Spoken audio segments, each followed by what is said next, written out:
2600 एकड़ में अकेडमी है। वो पूरी अकेडमी में संत रामपाल जी महाराज की दया से मेरे बेटे के पोस्टर लगे हुए थे।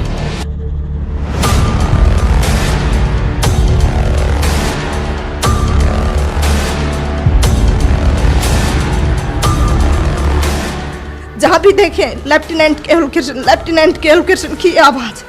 सर पूछो मत, मेरे भगत जी वहां पे रोने लग गए। ये मालिक, बहुत ही इस सड़क चाप की ऐसी किस्मत जो आज ने आपने ऐसा बना दिया। हमें 3 दिन तक बस सिर्फ जिधर भी देखे माइक में एक ही एक आवाज आई, लेफ्टिनेंट केवल कृष्ण। जैसे ही उसको राष्ट्रीय गोल्ड मेडल उसके कंधे पे लगा, मेरे भगत जी से रुका नहीं गया। वो 2500 बंदों में इतनी जोर जोर से रोने लग गए कि मालिक, हमने लोगों ने तो आत्महत्या करने की सोच ली थी, क्या किस्मत बना दिया आपने। नमस्कार बहन जी। सत साहेब जी।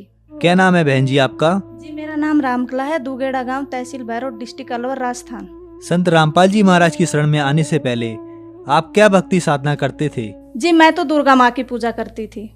मेरे हस्बैंड मेहंदीपुर, सालासर, श्याम जी के और ये जो सावन में कावड़ वगैरह लेके आते हैं, ये सब लेके आते थे। सुबह 4 बजे उठते, बच्चों को उठाते और फिर वो मंदिर में शिव पे जल चढ़ा के आते थे। बहन जी, जैसा कि आपने बताया कि आप दुर्गा देवी की पूजा करते थे तथा आपके पति सालासर जाते थे तथा विभिन्न मंदिरों में जाते थे, तो इन सभी भक्ति साधनाओं को करते करते आपको क्या लाभ प्राप्त हुए? सर उससे मुझे कोई लाभ नहीं हुआ सिवा हानि के।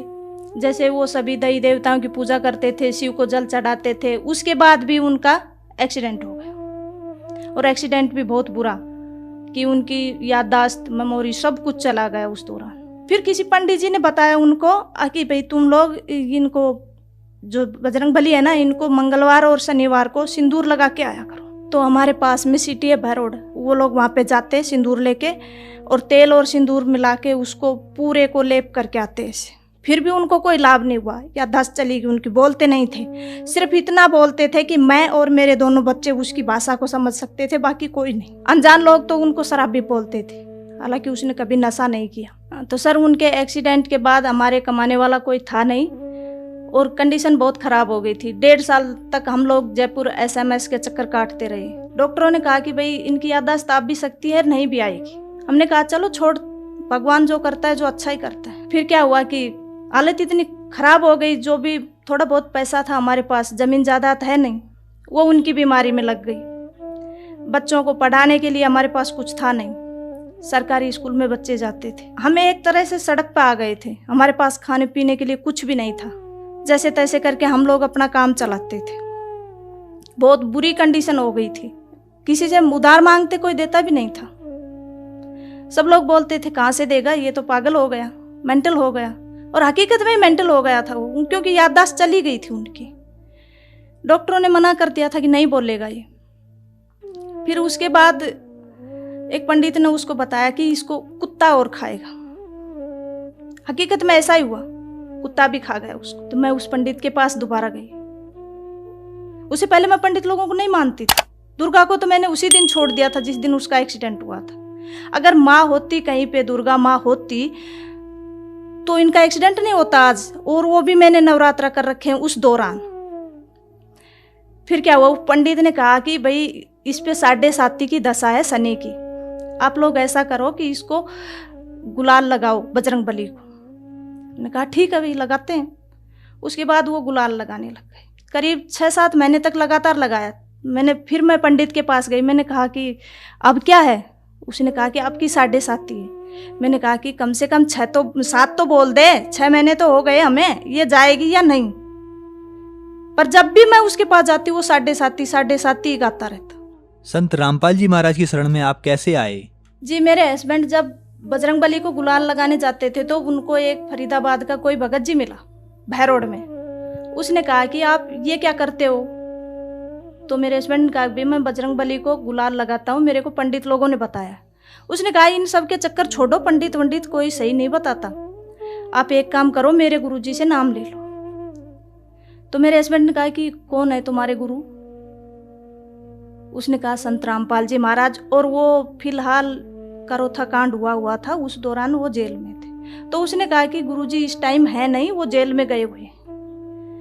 भगत जी ने कहा कि चलो मैं घर पे जाके और बच्चों की माँ से सलाह करके आपको बताऊंगा। सर जी, मैंने कभी गुरु देखा नहीं था और नहीं बनाया था और नहीं पता था गुरु के बारे में। हाँ, देवी देवताओं के बारे में तो पता था, पर मेरे दिमाग में हमेशा एक बात रहती थी कि ये भगवान 3 क्यों है, एक होना चाहिए। तो भगत जी, हमने उसके पास फोन किया, वो हमारे घर पे आए, उससे हमने पूछा तो उसने कहा कि भाई ये सुख देते हैं गुरुजी, वो सुख देते हैं।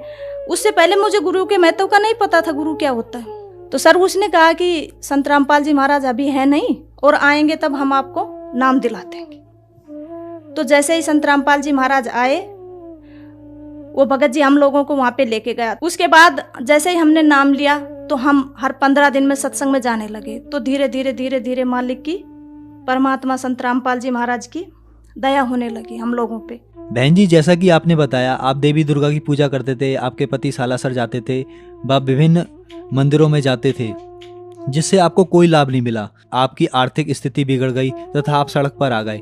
तो संत रामपाल जी महाराज की शरण में आप कैसे आए? जी, जैसे ही सर हम संत रामपाल जी महाराज की शरण में गए, उसी दिन से हम लोगों को लाभ होने शुरू हो गए। मेरे हस्बैंड का एक्सीडेंट हुआ तो हमारी जिंदगी तो नरक हो ही गई थी, पर उसके बाद जैसे ही उन्होंने संत रामपाल जी महाराज से नाम दीक्षा ली, धीरे धीरे धीरे धीरे उनकी स्थिति सुधरती आ गई। आज उनकी आवाज़ भी बिल्कुल ठीक है। संत रामपाल जी महाराज की दया से उनको कोई नहीं कह सकता कि इनका कभी एक्सीडेंट भी हुआ था, और वो ज़्यादातर भगवान के सेवा में ही रहते हैं। बच्चों को स्कॉलरशिप मिल गया, वहाँ पे बच्चों की पढ़ाई फ्री हो गई। उसके बाद बच्चों ने +2 की, +2 के बाद लड़की को स्कॉलरशिप मिल गया, उसने इंजीनियरिंग की। बेटे को, अब पैसे तो हमारे पास थे नहीं, पैसे कहाँ से दे, तो हमने बैंक से लोन उठाया। मालिक की दया, संत रामपाल जी महाराज की दया से हमारा लोन तुरंत क्लियर हो गया। जैसे ही मेरे बच्चे ने, लड़के ने मेरे ने 2 साल तक बीटेक की, उसके बाद उसने NDA का फॉर्म भर दिया, उसने एग्ज़ाम दिया। एग्ज़ाम देने के बाद में संत रामपाल जी महाराज परमात्मा की इतनी दया हुई कि उसका सिलेक्शन हो गया। बाकी ऐसी किस्मत कहाँ है कि एक गरीब का बच्चा जो सड़क छाप था वो उसका NDA में सेलेक्ट हो जाए, पर वो भी संत रामपाल जी महाराज की दया थी। अच्छा, उसके बाद उसका इंटरव्यू हुआ बेंगलोर, 14 दिन चला। इंटरव्यू में वो 13 दिन क्लियर कर दिए, 14 दिन वो रह गया हल्का सा मेडिकल में। उसने वहाँ से फ़ोन किया कि माँ मैं इंटरव्यू में रह गया। मैंने कहा बेटे घर पे आ जाओ। घर आ गया। मैंने कहा कि तुम वहाँ पे जाओ, अपने परमात्मा के पास, संत रामपाल जी महाराज के पास जाओ। वो वहाँ पे गए तो मालिक ने कहा बेटा चिंता मत कर। तो उनका वो दिल्ली में मेडिकल क्लियर हो गया। फिर उसने कहा माँ अब क्या करूँ? मैंने कहा बेटा फिर जाओ परमात्मा संत रामपाल जी महाराज के पास। बच्चे ने कहा कि गुरुजी मेरा ज्वाइनिंग लेटर, क्योंकि मैं सबसे पीछे रह गया, बाकी सब बच्चे चले गए। गुरुजी ने कहा बेटा तू घर जा। वो आया वहाँ से, आते ही तीसरे दिन मालिक की दया से उसका को लेटर आ गया। भगत जी 2016 में 4 साल की उसकी ट्रेनिंग चली। उसके बाद उसने 2016 में NDA क्लियर किया और राष्ट्रपति गोल्ड मेडल। 2500 बंदों में सिर्फ एक भगत जी, मेरे भगत जी और मैं वहाँ पे गए केरला, एजीमाला। वहाँ पे जाने के बाद जैसे ही हमने देखे 2600 एकड़ में अकेडमी है, वो तो पूरी अकेडमी में संत रामपाल जी महाराज की दया से मेरे बेटे के पोस्टर लगे हुए थे। जहाँ भी देखे लेफ्टिनेंट केवल कृष्ण, लेफ्टिनेंट केवल कृष्ण की आवाज। सर पूछो मत, मेरे भगत जी वहाँ पे रोने लग गए। मालिक बहुत ही सड़क चाप की ऐसी किस्मत जो आज ने आपने ऐसा बना दिया। हमें 3 दिन तक बस सिर्फ जिधर भी देखे माइक में एक ही एक आवाज आई, लेफ्टिनेंट केवल कृष्ण, लेफ्टिनेंट केवल कृष्ण। मैं और मेरे हस्बैंड बस सिर्फ और सिर्फ संत रामपाल जी महाराज को 3 दिन तक याद करके रोते रहे। जैसे ही उसको राष्ट्रपति गोल्ड मेडल उसके कंधे पे लगा, मेरे भगत जी से रुका नहीं गया। वो 2500 बंदों में इतनी जोर जोर से रोने लग गए कि मालिक हमने लोगों ने तो आत्महत्या करने की सोच ली थी, क्या किस्मत बना दिया आपने।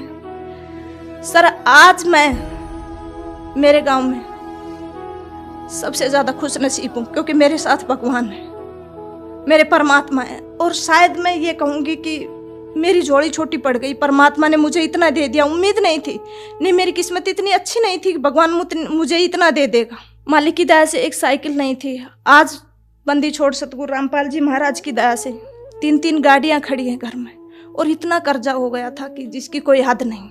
आज एक भी कर्जा नहीं है। माली ने सब कुछ क्लियर कर दिया, और हमें ये नहीं पता किस तरह और कैसे कर दिया और कब कर दिया। सर, आज हम संत रामपाल जी महाराज की दया से बहुत सुखी हैं। घर में कोई कलह नहीं है। मालिक की दया सिर्फ और सिर्फ भक्ति है। दोनों बच्चे अपनी अपनी जगह कामयाब हैं। और मालिक ने एक दया और बख्शी मेरे ऊपर कि परमात्मा की दया इतनी है संत रामपाल जी महाराज की कि बच्चे मुझे इतने होनहार और इतने मतलब समझदार और दूसरा आज्ञाकारी बच्चे दिए हैं परमात्मा ने, कि उनको मैं ये बोल दूं कि बेटे ऐसे करना है तो वैसा ही करेंगे। और मालिक का हाथ, संत रामपाल जी महाराज का हाथ उनके सर के ऊपर है। मेरे गांव में मैं सबसे ज़्यादा खुश नसीब हूँ।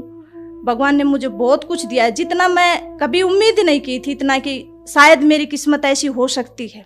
पर आज मैं सीना ठोक के ये कह सकती हूँ कि मेरा से सुखी मेरे गांव में कोई नहीं। बहन जी, जैसा कि आपने बताया कि संत रामपाल जी महाराज से नाम दीक्षा लेने के बाद आपका उजड़ा हुआ परिवार संत रामपाल जी महाराज ने पुनः बसा दिया।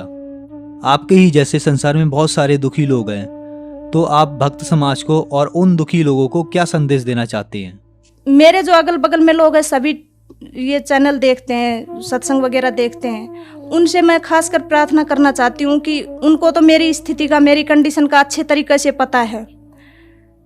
वो भी संत रामपाल जी महाराज की शरण में आए, इन दई देवताओं के चक्कर न काटे, क्योंकि ये दई देवता कुछ नहीं दे सकते। मैं तो चाहती हूँ कि वो संत रामपाल जी महाराज से नाम दीक्षा लेके मेरी तरह वो भी अपना उजाड़ा हुआ परिवार बसाएं और अपना मोक्ष करवाएं।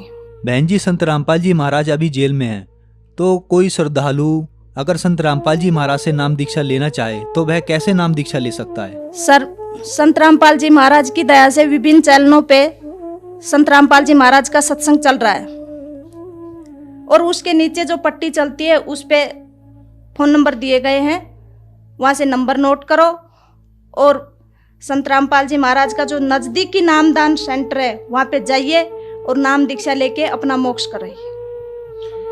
धन्यवाद जी। सत साहिब जी।